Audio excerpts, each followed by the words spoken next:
A trembling hand hovers over the send button. One click, and he'll risk every dollar he's ever saved on a startup idea no one believes in. His heart races. His wife's voice echoes, "What if we lose everything?" He clicks. But what if the courage he admired was just disguised desperation? In the next 10 minutes, you'll discover the hidden mental switch that separates reckless gamblers from bold visionaries. You're inside the mind of wealth. Hit subscribe. Your future self will thank you. Let's begin. Alex was a mid-level engineer, tired of playing it safe. For 10 years, he watched people younger than him start companies, fail, and somehow end up richer. He had savings, a stable job, and a quiet fear of regret. Then one morning, a friend sent him an email about a new tech opportunity. He stared at the screen for hours. He knew what saying yes would cost: his comfort, his salary, maybe even his marriage. But here's where most people quit. Lesson 1: fear's illusion of safety. Fear doesn't protect you. It paralyzes you in cages that look like comfort. The brain tricks you into thinking no risk means no loss. But not trying is the slowest way to fail. Alex finally quit. He poured everything into the startup. For 6 months, nothing worked. His savings dropped. His confidence cracked. One night, he opened his bank app. $2,147 left. He laughed, then cried. But here's where most people quit. He remembered something his father once said: "If it's risky, it's probably real." Lesson 2: the brain's reward bias. Kahneman called it in 2011, "Your brain loves reward more than it fears loss." That's why gamblers keep betting and visionaries keep building. The trick is to direct the thrill toward creation, not chaos.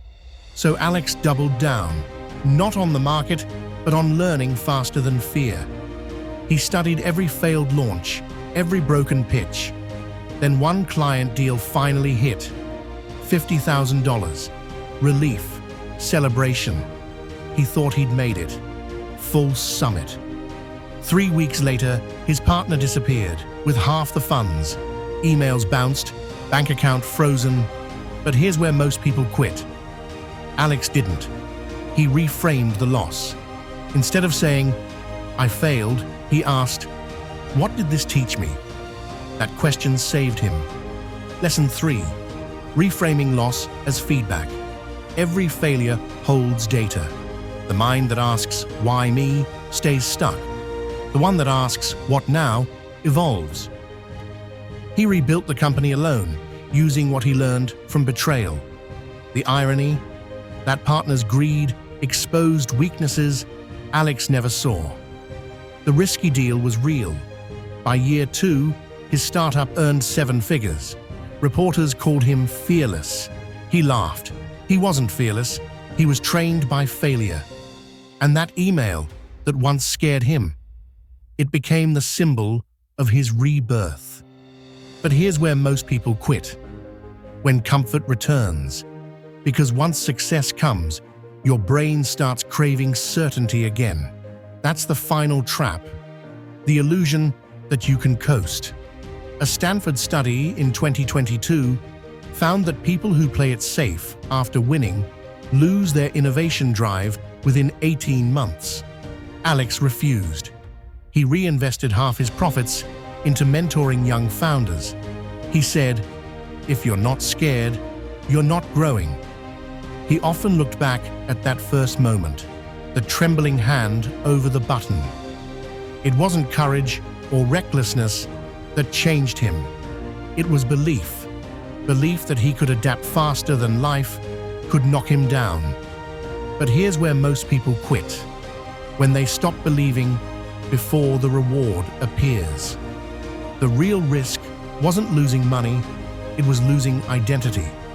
The man who started scared ended free. And that's the paradox. He didn't fail because he took a big risk. He failed because he took it with a small mindset. One belief to adopt today. The biggest risk is never betting on yourself. Comment the one belief you're dropping today. Top comments get pinned. Next episode, the lie 99% of millionaires tell themselves. Subscribe or miss it.